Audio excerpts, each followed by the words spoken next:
The bookshelves of the Carnegie Free Library contain thousands of tales, but the library itself recently became the subject of an award-winning documentary by Pittsburgh filmmaker Chris Nicholson.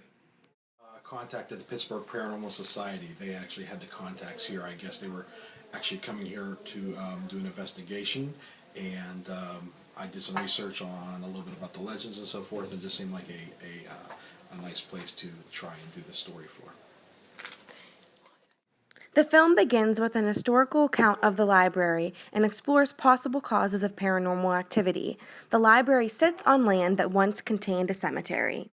And they moved part of the cemetery, and legend has it that some of these people were left behind, and they might not be happy about it, and then they might be a source of some paranormal activity here. The second part of the film follows the Pittsburgh Paranormal Society on an evening expedition of the building. The society picked up voices that answered questions, as well as images on infrared thermal cameras. I'd love to have them watch and definitely take a look at it, but I'll tell you the truth. Me and my friend who worked with me on the film, who was the sound guy, who was the sound recordist for our film, we both came in very skeptical. Like who knows what we're going to see or anything like that. But there are some things that we saw that make you think.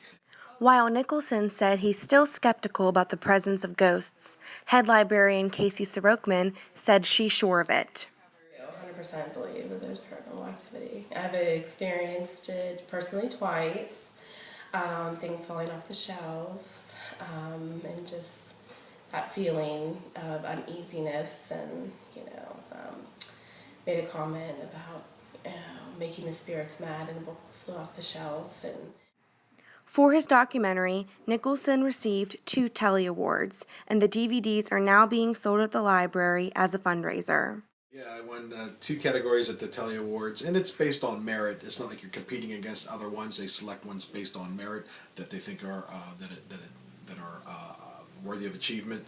So it's pretty nice. I never went into this, looking to win awards and so forth. I do have goals for it, but winning that stuff was kind of like icing on the cake. It was kind of nice.